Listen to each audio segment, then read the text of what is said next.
in non-invasive assessment of liver diseases. And second, we'll speak about the development of transient elastography quantification of the steatosis. Like hepatologist, in the last 15 years, my life was changed with this non-invasive modality of diagnosis. We started more than 15 years ago to work with liver elastography. And from that moment, the evaluation of our patient is very quick with a point of care evaluation, and liver biopsy in the department decreased a lot. And now quite every patient, like doctor, they know that we have in our hand very good modality of evaluation. We can make the evaluation of a patient in less than 5 minutes without any discomfort, and the patient very simple and very cost efficient. Then in this moment, I like to first speaker, then is Professor Wei from China, and he will speak about progressive transient elastography and inflammation index in the patient with chronic liver disease. Please, Professor Wei. Yes. And I share my screen. Yes. Okay.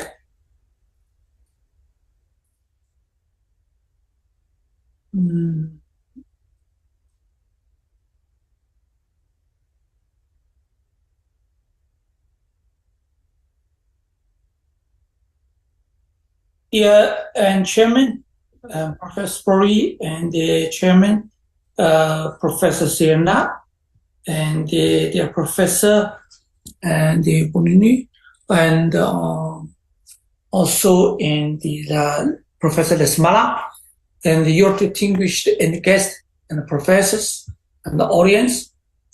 Today, my topic is progress of transient elastography and inflammation index for liver disease evaluation. This is Dr. Wei from Beijing Tsinghua Chang'an Hospital, Tsinghua University. I will touch 3 topics. The first one is liver disease, the key global public health issue. That's the disease burden globally. Then let's discuss what's limitations for the diagnosis methods for liver diseases. And finally, we will discuss the progress of transition elastography for liver disease and discuss what you can make innovation for and diagnosis for all patients. Firstly, let's go to the review of the disease. Sorry, Professor Wei. Yeah? We are still in the first slide. Yeah? Oh, okay.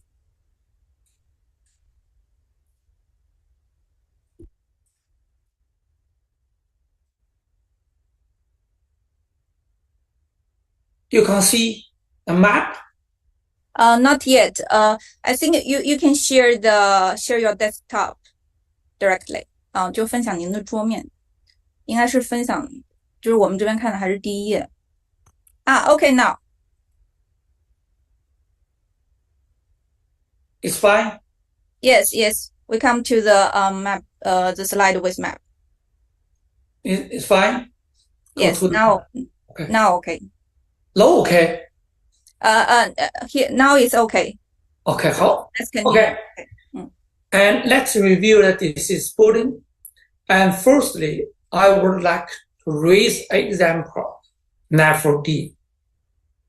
The nomenclature is undiscussed, but NAFLD is already have the ICD code. So therefore, and we use the NAFLD here. In this map, you can find the prevalence of NAFLD is around 30% globally, regardless of the country and the resources rich and the resources limited, regardless race, Asian and Caucasian and African and people.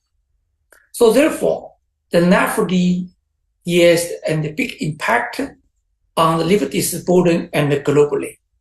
And it seems that 1/3 of patients suffer from the NAFD. And recently, we use a very huge data, including 5.7 million adults data, which an eye liver touch examination in China and the biggest health checkup system.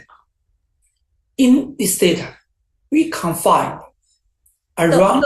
Sorry, Professor Wei.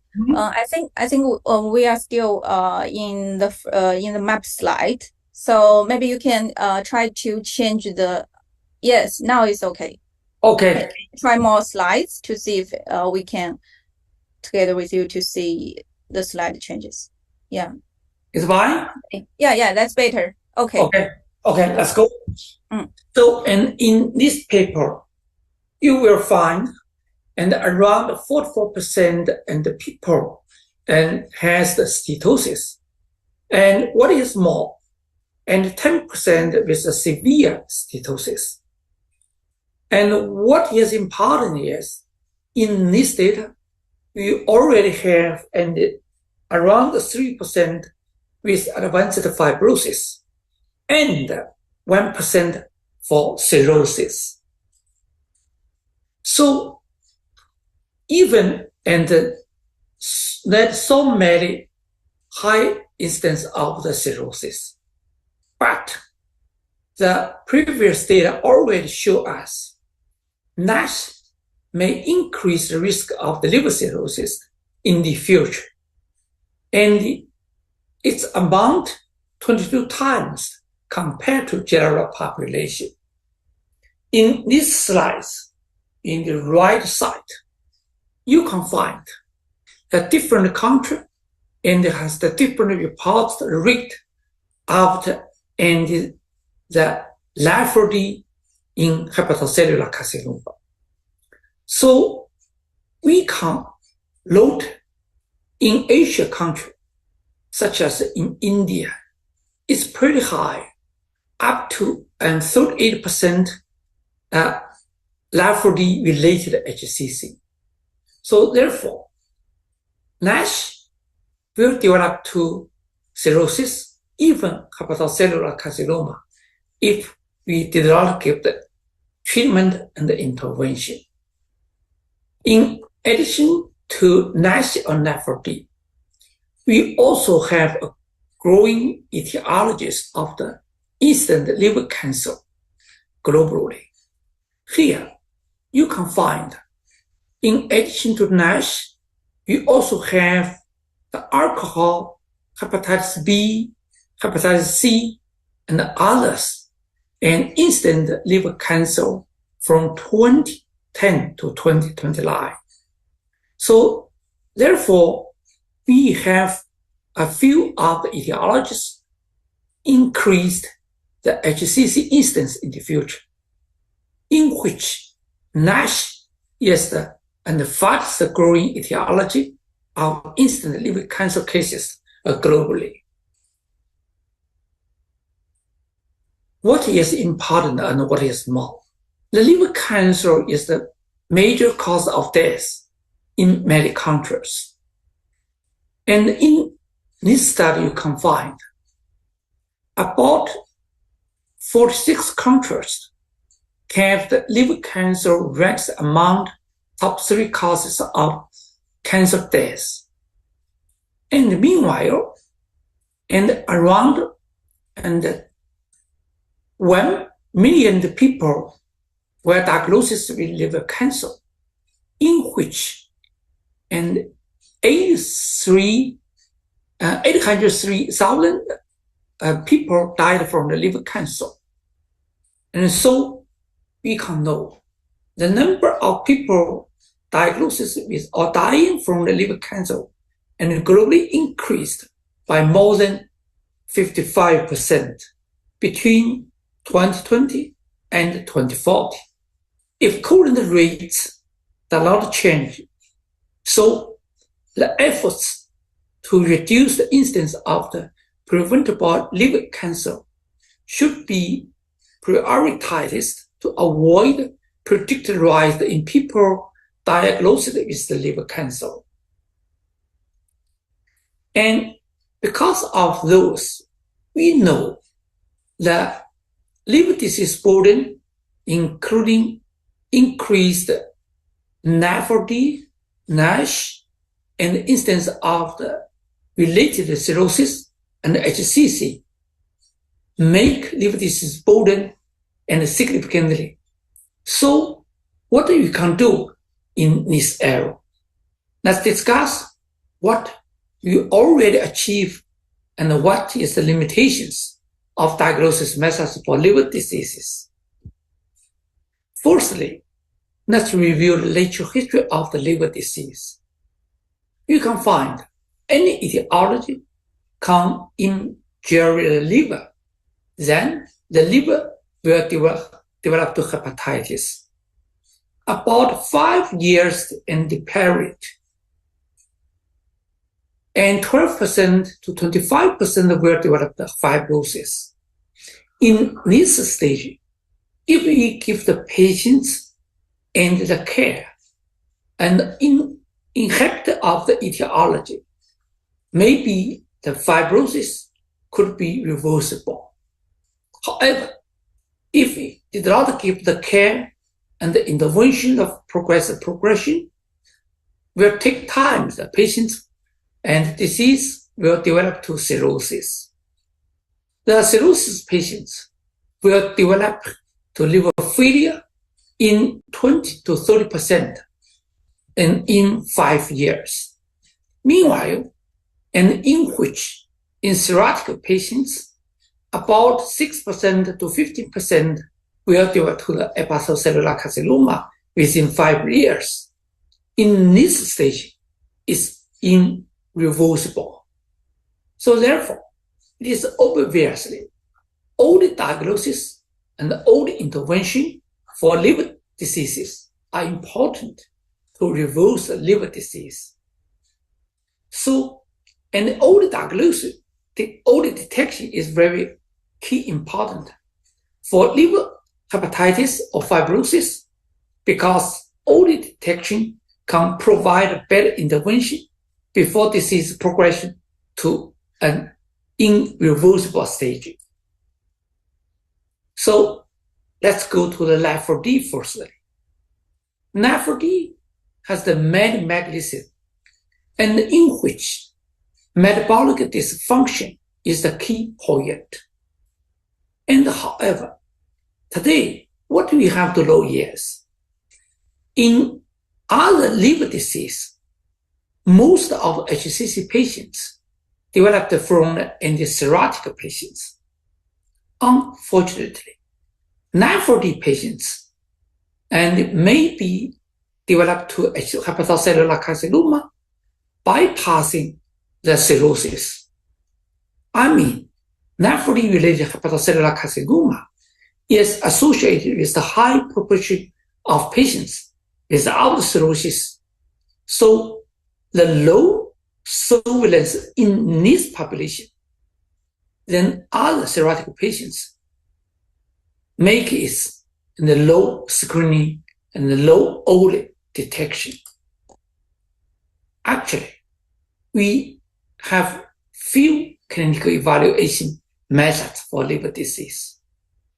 Currently, we only have serological biochemistry tests, including ALT and AST. Both of them may be impacted by other factors such as age and BMI, diet, even the timing of sampling. Also, the sensitivity and the specificity are relatively lower when used to detect the liver injury, mainly due to apoptosis. In addition to this serum biochemistry, we have the non-invasive ultrasound. Now, however, ultrasound only provides an organizational form, greatly influenced by the experience and subjective judgment. Also, with no sensitivity to early to mid-stage and fibrosis diagnosis. And it's unable to quantify the degree of the fatty liver disease. Of course, we have the gold standard. That is the end-liver biopsy. However, it's invasive, and also the patients did not accept it easily. And meanwhile, we still have the sampling error and also risk of complications.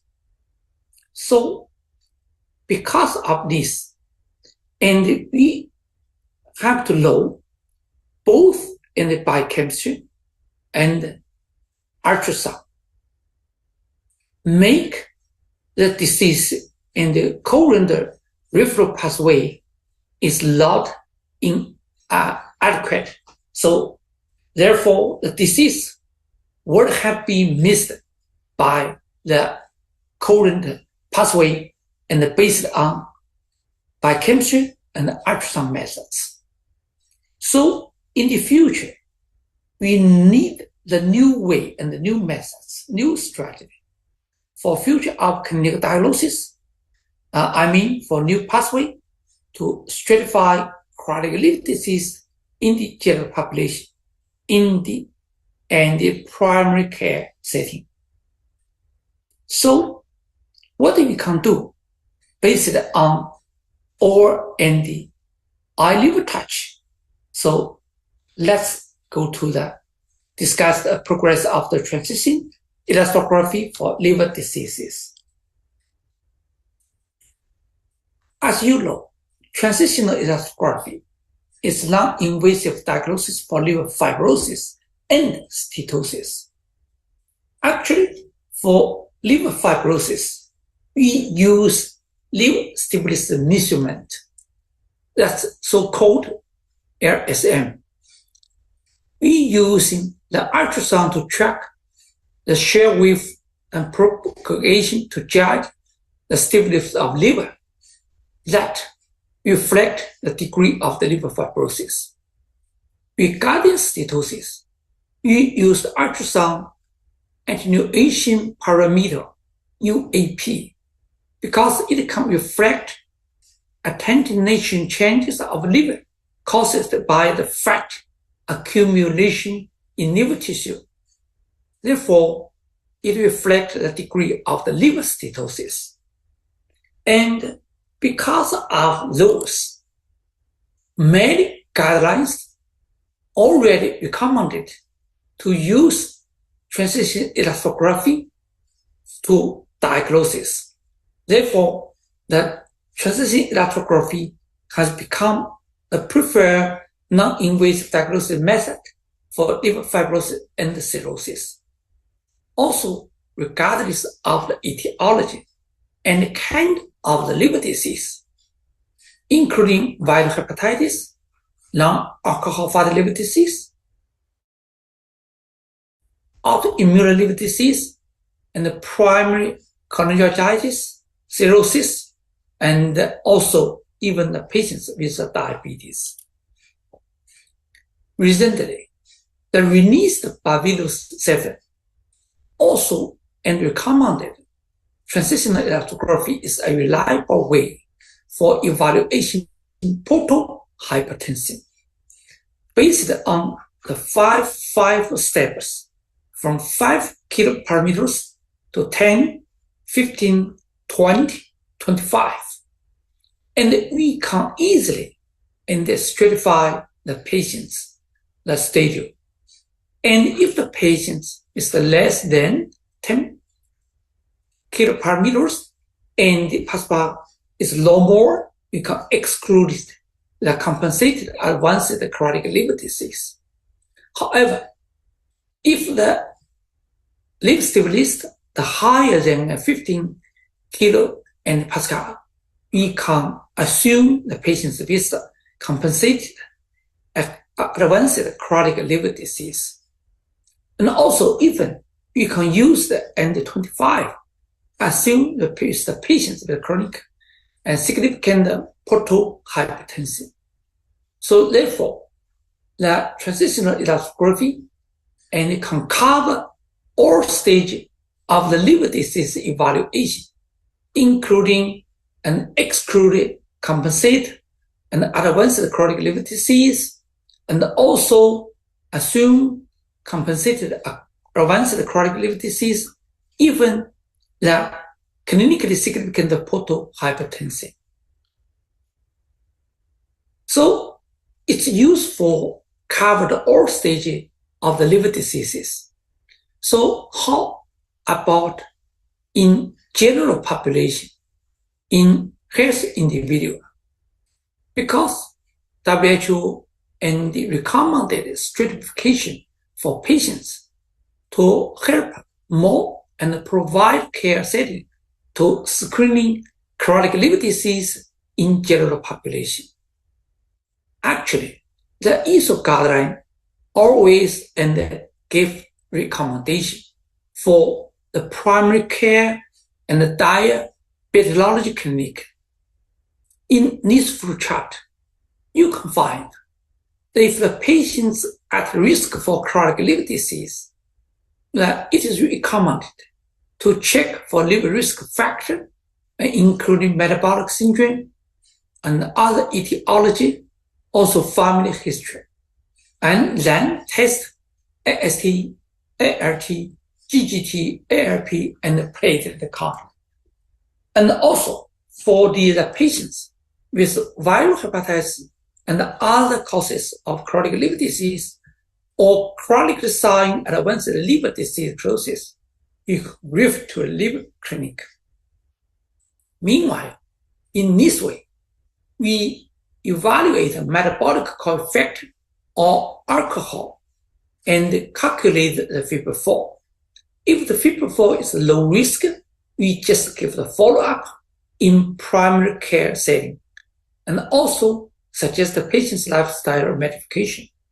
And however, if the FIB-4 with the intermediate high risk, then we check the liver stiffness by TE, transient elastography, because that stiffness transient elastography will help us for patients go to full step and up to the finally and the identified high-risk fibrosis patients.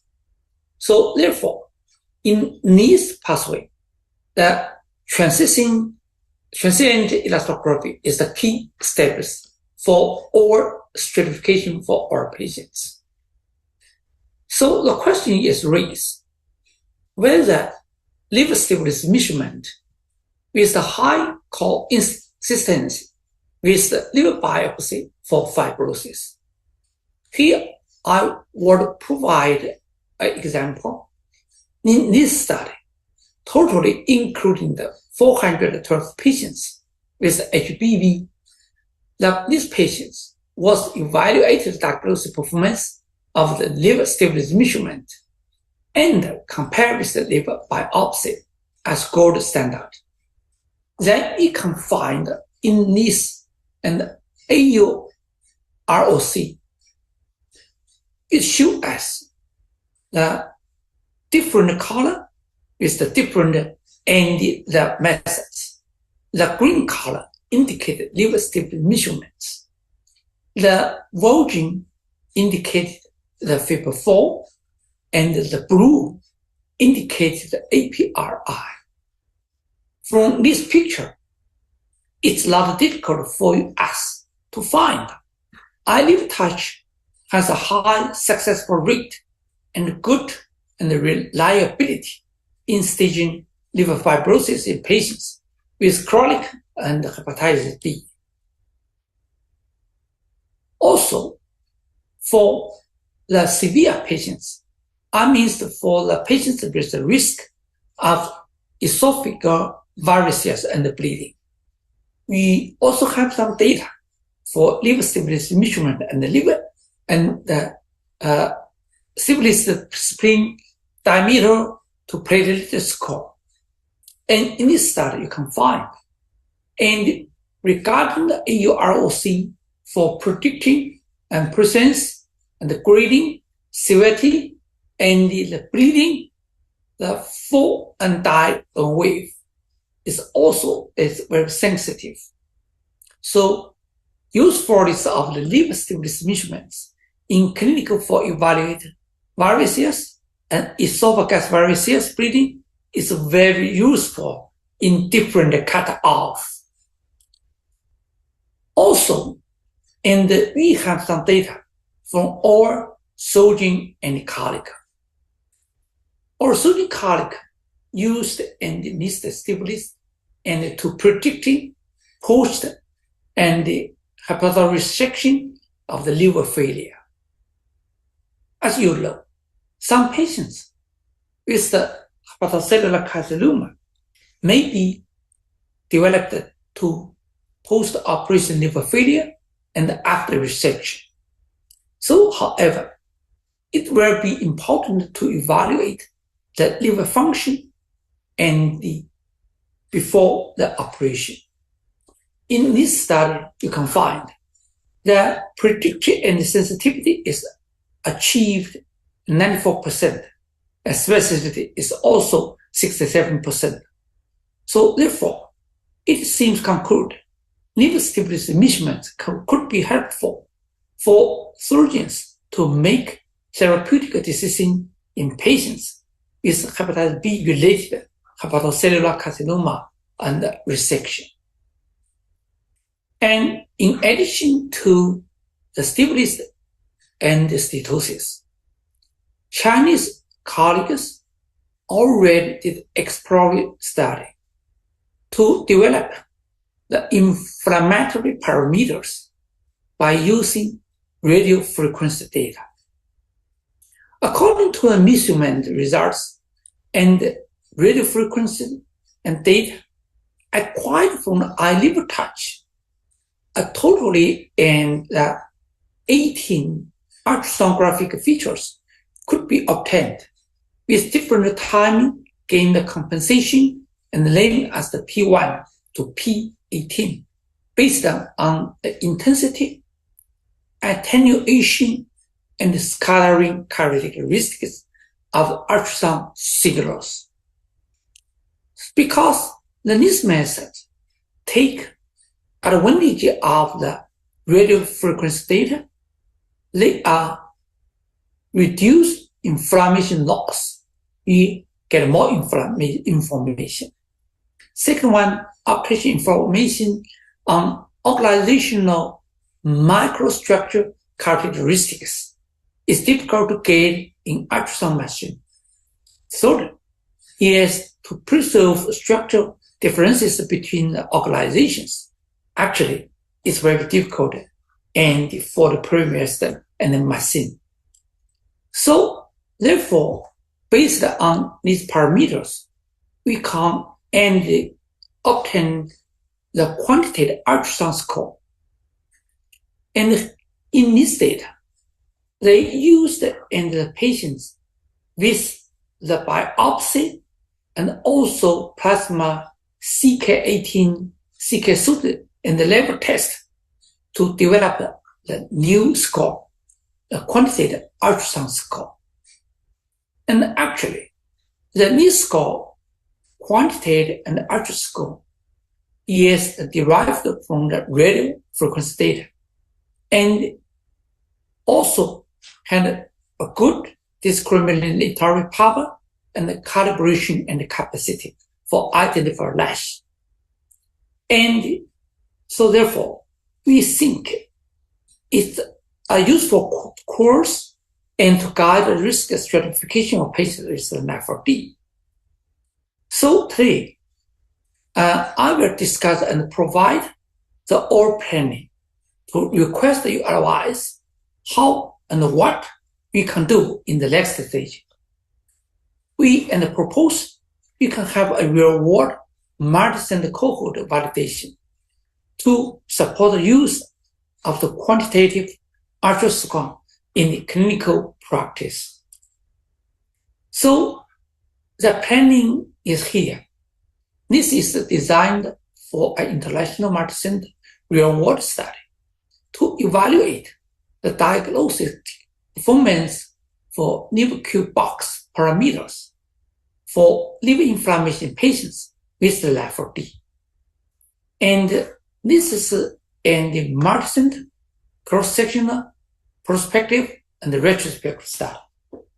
And the purpose, the study aim, is to evaluate the correlation and diagnostic value of liver Q and box parameters based on eye liver touch for liver inflammation in patients with LAFD, and we hope to obtain the cutoff value for different inflammation stages.